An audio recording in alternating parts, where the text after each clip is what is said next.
Hello, Forge fans. It is the match day preview. I'm Anthony Urciuoli, bringing it to you. Forge FC hosting York United Saturday, August 20th, 7 o'clock start time. Make note of that start time because the game was originally going to be an afternoon one. It is now in prime time. Forge FC looking to get back to their winning ways after their 6-game winning streak was snapped at Calvary last match. They lost 2-1. Out west, and before that 6-game winning streak, a march to the top of the table as it looks now. Forge FC with 35 points through 18 matches. They're tied with Pacific at the top. Pacific, though, has played one more match. Atletico also at 35. They've played 2 more matches than Forge. And then Calvary's at 34 points, and they've played 20. So 20 matches to Forge's 18. So 1-4, there's 1 point separating them. Forge, though, with the matches in hand, and that will serve them well. They have to win them, though. York United, just on the opposite side of things, with 20 points through 20 matches this season in second last place. They're not going to make the playoffs, not with 8 matches remaining. And inconsistency is the name of the game for York United. They've gone win-loss their last few matches, but before that, they had gone winless in 9, and they had lost 5 matches in a row. So York has struggled with consistency. That's been the theme all season.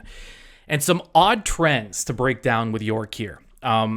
We are going to bring in, by the way, Mitchell Tierney from CanPL.ca to help break down this match further. He's been following York a lot closely than I have, and perhaps as close as you have. So York has struggled to score this season. It's been an odd year. So let's break these down. Goals in open play. This is the stat that stood out to me the most. Goals in open play. Forge leads the league with 31. York with 13. That puts them 7th in the league. So what does that mean with goals in open play? Well, it is, it's goals that aren't, from set pieces, from penalties. But also, here's where things get odd. Chances in open play. York leads the league with 129. So they lead the league in chances in open play, but they are the worst in the league at goals. So is it bad luck? Is it a lack of quality? We'll get some answers to that as well. Expected goals this season, Forge in first with 31. They've actually performed above expected. York, below expected. They're 7th in the league for expected goals at 21, 10 less than Forge. So the only team they've been better than has York than in expected goals and goals in open play. The only club they've been better than essentially is Edmonton. So York has been struggling. Let's maybe we can get some context here from Mitchell Tierney on what has happened with York this season. And before we get to those two clubs, I do have to ask you, this league, for an 8-team league, there are no shortage of storylines and controversies match after match. Atletico, Halifax, crazy comeback, down 2 goals. Halifax ties it. It's stoppage time. Then Atletico scores, but the flag is up for an offside. But then it wasn't an offside after a meeting, and both coaches are kind of like, what's going on? Explain to me what happened, because I still don't know. Best I can tell, obviously, I haven't heard from the officials or anything like that. I think the flag was actually for a handball on the Halifax defender as the ball goes through, in which case, evidently the ref comes over, asks what the flag was for, finds out that it was for a handball, not for offside, and then, the goal stands as was. But I think considering how that game went, and honestly considering Atletico Ottawa's season, that was a pretty perfect moment for them, and a monumental moment that I think they'll look back on at the end of the season if they can get over the line and make the playoffs as one of those turning points where they turn 1 point or 2 points lost into 2 points gained right there at the end.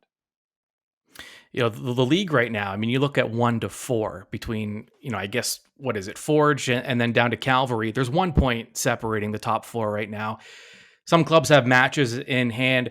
I don't remember things being this close in the league's history this late. It's not late, but there's only 8 games left for some clubs in the season, and it's just a logjam at the top. Yeah, it's amazing. It's what you want in any league for there to be a great race to the finish. Obviously, You know, the regular season, as any coach will tell you, is in some ways a dress rehearsal for the playoffs. You just want to be in that top four, as all these clubs will be. But I think that any of these clubs wants to be that top team. You know, there's some pride coming in that, regardless of whether they're willing to say it publicly or not. And also, if you get to that final, you're hosting it no matter what. If you're the top seed, and I think that is incredibly important for each of these clubs, because that is big for both on and off field, what they're trying to do long term. Right. So that does really matter, and I think that will make this race all the more interesting towards the end. Yeah, I mean that is a highly coveted spot to get to secure home field advantage through the entire postseason. It's such an advantage. So clubs will play it down because they don't want to finish second and then look back at a disappointing season, or have that message delivered to their players. But clearly they want that top spot. York, I cannot figure York out this season. I don't know what they are. I don't know if they're good or not. I don't know what is their identity. What is York this season? I don't think York can figure out York this season, which I think is a big part of why they've struggled a little bit. Right. I think their identity right now is still just inconsistency, which is better because there were stretches of the season when they were consistently poor, which which is an improvement now. At least they have Right. some wins coming in, but I think they're still trying to figure out their own identity as they shift in a number of new players that they brought in. One of whom I'm sure we will talk about as the show goes on. But I think they've, at least in recent weeks, been able to find more depth, been able to find a few of those players to integrate well into their system. And certainly since the last time they met Forge, they had just brought in some of these players. Forge even took advantage of that because there was some miscommunication and some new systems that those players were learning, and Forge absolutely exploited that. But now these players have integrated well, and most of them are showing quite well for York. So has it been a lack of quality? Some of the stats don't make any, like, for example, I was looking at goals in open play, which is a stat the league tracks, and York leads the league in chances in open play, but they're seventh in goals in open play. I mean, is it lack of quality? Can it really just be bad luck through the entire year? How do you make sense of that? I think it's probably a combination of things. I think one of it is the fact that they haven't had much depth all year, so you are trotting out the same players game and game again, and then there's no real competition. If you're a York player for large stretches of the season, you were playing because, well, there was no one else who was going to play. So, maybe that takes off a little bit of that internal competition at times to fight for your spot. And then, at the same time, if there's not different looks and different players, then sure, they're creating a lot of chances, but they're coming from the same spot. They're coming from the same players. Perhaps that consistency is not ideal long term. So yeah, I think it's partially unlucky. They've been very unlucky this year, as a lot of those bottom clubs can certainly claim. And at the same time, I think that lack of depth has really hurt them. Yeah, and they're also last in the league in goals inside the box, which maybe tells you that just the attacking in terms of the forcefulness of it, and maybe the creativity is lacking a bit as well in creating those chances, for yourselves, and runs off the ball and all those kind of skilled things we talk about. Yeah, I do think it will get better, though, especially now that they've added a guy like Ronan Krat, Lisandro Cabrera, finding the back of the net as well. He's had, if you want to talk about unlucky or not finishing chances, Cabrera is right up there in terms of players who have had good opportunities. Even, last time against Forge, I think he had one from point blank that he put over the net. So I do think that as these guys get more and more comfortable with the system, that there's going to be more of those chances. But yes, I do agree that chances, you have to look at different factors, and I think that's a good one to look at is chances in the box, because the shots from far out or some of the half chances that York has created this year are not the same as some of the chances that a Pacific or a Ford or some of those better offensive sides will hang their hat on. So let's talk about Mo Babuli, who he's been spotted around Tim Hortons Field this season. When he had some time off, he would come back. Bobby talked about the culture at Forge and how that speaks to that. He still, they welcomed him in. He trained with them a couple times, but he signs with York. So what does this mean for York, and what does it mean for Babuli?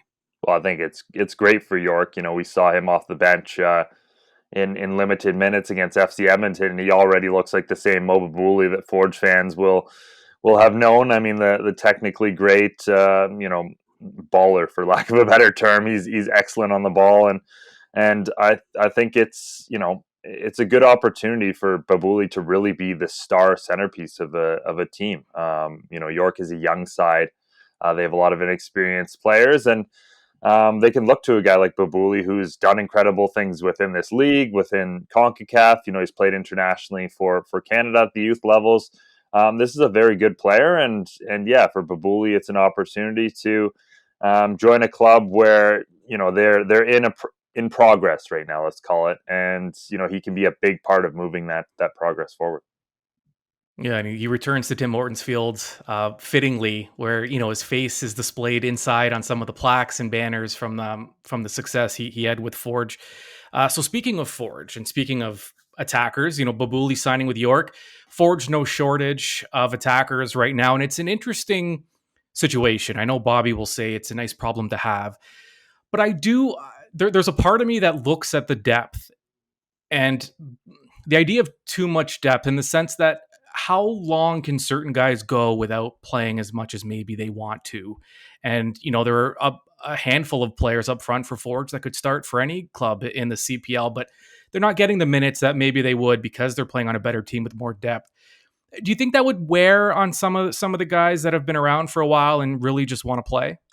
Yeah, I think there's definitely two schools of thinking on this. For one, I mean, strikers, and there's another thing that Bobby talks about a lot is rhythm. And if you're coming in and out of the lineup consistently, then it's hard to keep up that rhythm. I think for a guy like Terran Campbell, that's been a challenge this year is finding rhythm.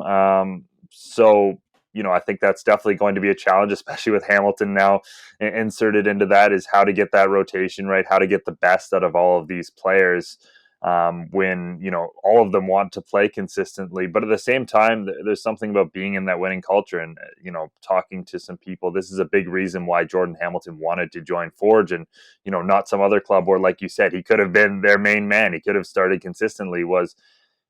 He's joining a club where they have a structure that seems to really allow new players to come in and thrive right away. And obviously Hamilton scoring almost immediately in his time at Forge is indicative of that. But it's also a winning culture, and these guys want to be at a club where they're going to get those opportunities to win trophies. So I think that it's part and parcel of being on a top club like Forge. And obviously, yes, it will be a big undertaking for Bobby Smyrniotis to make sure all of these guys are motivated and confident and ready to go when he calls upon them. But at the same time, that's Forge. That's part of their identity, and that's not going to change, I don't think, at any point going forward.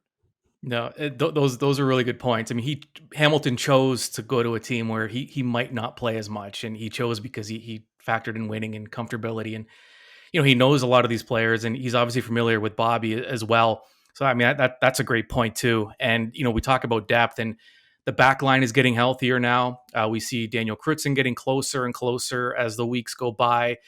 You see Dominic Samuel in there. Johnny Grant is back.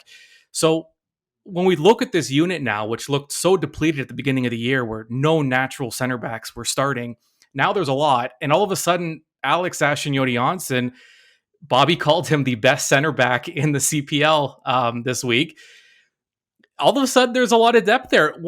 A guy that's as good as Alex is now in a weird spot because he's a midfielder who prefers to play midfield, but he's a great center back, but they're also deep in both positions. He's almost in a weird in-between situation right now. Yeah, well, I think we know very clearly, as you alluded to there, where Alex is hoping he will play the rest of the season. There's a recent press conference at Forge where they introduced him as a center back / midfielder, and he was like, no, just midfielder. Yeah. And that is part of the fun of being a center back for Forge, is you almost get to play as a midfielder at times because you're on the ball so much, and you get to spray those balls forward, and you honestly don't have to do all that much defending for most of the time when playing with Forge. But we do all know that he wants to be a midfielder, and Look, I think however they figure it out, Alex Ashnodi-Johnson has to be on the field for Forge because he's been that good. Right. He's been a player of the year caliber talent for Forge this year. So, Benedict Rhodes over at CanPL.ca mentioned the fact that maybe they do what they've done recently, where they start him at center back and play him there, probably alongside of Crutzen when he comes back. And then as the match wears on, he gets some opportunity to maybe not do a lot of running back there. And then late in the match, they shift him into midfield and he can do all of his running and that sort of thing from there. So that's one tactical thing that they can look at. But I think regardless of what happens, regardless of what group he gets into, Alex Ashnodi-Johnson needs to play. He doesn't get a ton of, he's not in the spotlight, so to speak, because of the position that he plays in the midfield. He scored a beautiful goal this year, but Hojab Rapport is a guy that's quietly become a really dominant player at his position in this league. What do you make of Hojab Rapport's season with Forge? Yeah, I think he's been excellent. He's another one of those guys who shows how good the Forge system is in terms of being able to come in and play a slightly new position and thrive within it. But if you look at the seasons, guys like Kyle Becker have had, Sissoko have had, a big part of that is the fact that Hojab Rapport is there doing the hard work, shielding the back four, playing those simple passes that allow Becker to get into the position to play the more complicated passes. I think he's been absolutely excellent this year, and he's one of those, as you said, underrated guys that in a Forge team that has a lot of stars and a lot of players that people talk about week in, week out, Hojab Rapport has quietly been one of the better ones, and you need guys like that to perform within their roles if you're going to be a top team. Okay, so York and Forge, what are your, maybe not predictions, but how do you see this playing out? Is it an uphill battle for York? It's definitely an uphill battle for York, but almost similarly to the last match that Forge played against Cavalry. This is a match that, in theory and on paper, means a lot more to York probably than it does to Forge, and same with Cavalry really wanting to beat Forge. At this point in the season, York is 14 points out of the playoffs. Very unlikely they claw back into that, but in showing what they can do and reaching their peak potential, probably the best way to do that possibly would be to beat their rival on the road at Tim Hortons Field. So I think that York, for a lot of reasons, will be right up for this match, and that's going to present some challenges to Forge because, as we said, this is a much better York side. They have many more options. They're a lot more integrated within the system than the last time these two sides played, and we've seen them cause Forge issues throughout this season in terms of the style they play. So this is going to be a good match. I'm really excited for it. I think that of the matches that we've seen between these two sides this year, this is probably the most exciting. All right, Mitchell Tierney doing some great stuff with CanPL.ca. Thanks a lot for joining. Yeah, thanks as always for having me. Always a pleasure. That was Mitchell Tierney. I am Anthony Urciuoli. Before you go, there's a lot you need to know about this Saturday's match with Forge and York. If you haven't gotten your tickets, you can do so now. There's a lot of activities going on off the pitch as well. First of all, $5 beers before kickoff. That's something we've become accustomed to at Forge matches at Tim Hortons Field in Hamilton. So that's when gates open. So between 6 and 7, get your $5 beers. Inflatables, lawn games, mascots, prizes are all back in the Stipley fan zone. That is on the south side of the stadium. That's going on before and during the match. Before, you're going to want to get there early and take advantage of that time. You don't want to miss any of the match, but you want to have fun with the inflatables, the games, the mascots, and the prizes. So go a little early, go to the Stipley fan zone. After the match, though, Families on the Pitch is back. Also, there will be a team autograph session. After the match, head to the field. Players will be there. You can get some photos and you can get some autographs. So many reasons to make it down to Tim Hortons Field for Forge versus York. And keep it tuned in however you get your Forge content, whether via podcast or on YouTube or on social media. 3 keys to the match coming up to get you fully prepared for York and Forge, and immediately following the match, make sure to check back, subscribe for the match in review. All right, Forge fans, I will be there Saturday. I hope to see you there. We are the Forge, the mighty, mighty Forge. You just don't think you understand. Forge FC is prepared, and now you are informed. This has been Match Day Preview with Anthony Urciuoli on the Forge Audio Network. Subscribe on Spotify or wherever you get your podcasts.